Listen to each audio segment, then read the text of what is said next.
Gracias. Bon.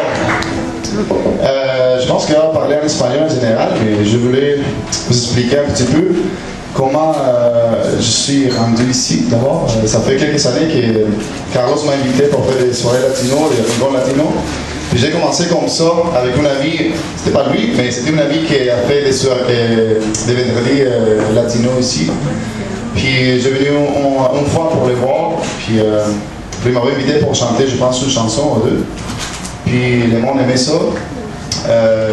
J'ai déménagé de Montréal à Québec en 2008, donc j'étais comme nouveau dans la scène, j'ai chanté au Pérou aussi un peu. Donc Carlos m'a invité, puis j'ai fait une chose vraiment intime comme ça. Puis j'ai vraiment trippé, puis j'ai commencé à faire plus des événements, puis avec un autre guitariste, on a fait deux guitaristes, on a ajouté un piano, etc. Mais je me suis dit que peut-être il faut aller sur la racine de comment j'ai commencé ici à niveau latino, quelque chose de plus intime, plus acoustique. Puis aujourd'hui, on aurait être trois dans le fond, mais le percussionniste est rendu malade aujourd'hui en matin, je prends de la gastro, je sais pas quoi. Puis c'est comme ça que je me débrouille un peu comme ça.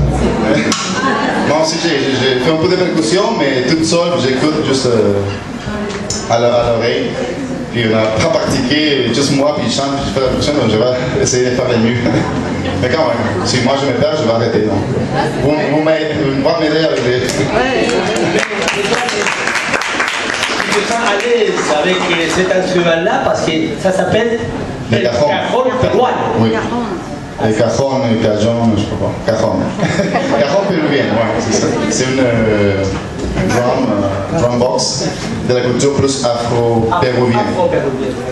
Donc c'est vraiment quelque chose de plus typique pour danser, 100% pour danser. Et pour ça, dans la côte de Pérou, ça a été pris pour faire la percussion des waltz, les valses. Puis c'est ça, c'est parti de la culture péruvienne. Puis mon père, quand moi j'étais, j'avais je pense 5 ans, puis j'ai commencé avec la flûte un petit peu. Lui il a capoté, il a dit hey, tu peux jouer n'importe quel instrument. Donc il m'a acheté une guitare, percussion, tout. Puis il était chanceux que moi aussi j'aimais ça. Donc j'ai commencé beaucoup tôt aussi avec la percussion. J'ai commencé à chanter quand j'avais 18 ans, 19 ans je pense. J'ai fait partie d'un groupe de rock parce que à cause de mon père qui m'a poussé à acheter tous les instruments du monde. Mais j'aimais plus le piano, le keyboard.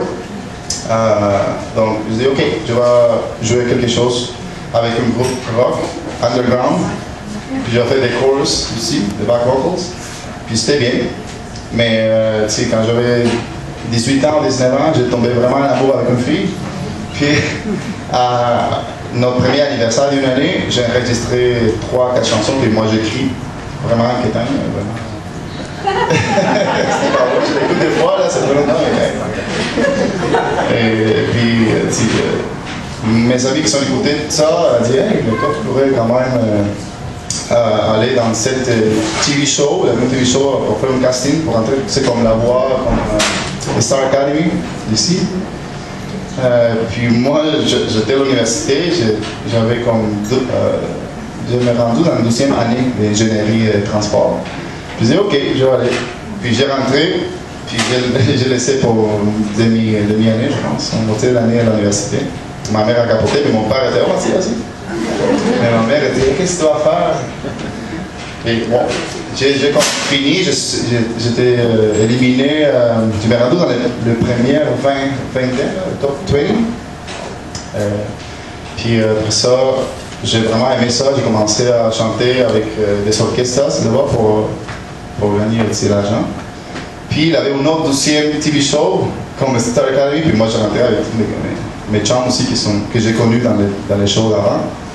Puis là, j'ai rendu dans le 6e niveau, donc c'est cool, la 6e position, c'est pas si fier. Après ça, j'ai dit, ok, non, ça c'est la chose que moi je veux faire. Donc j'ai commencé à faire un duo, trio, l'orchestre et tout. J'ai gagné de l'argent à cause de la musique des chanteurs. Puis ma mère voulait rien savoir. Parce que moi, j'ai lâché l'université, ça manquait juste une année pour finir toute l'université. J'ai fait déjà mon stage et tout, j'étais pas content. Juste ingénierie de transport. Ben, puis après ça, j'ai déménagé ici, puis j'ai rencontré beaucoup de musiciens aussi, et beaucoup de cultures différentes. Puis maintenant, je suis parti d'un orchestre de 12 musiciens qui s'appelle Kumbancha. Puis on chante la salsa, merengue, cumbia, reggaeton un peu, on commence.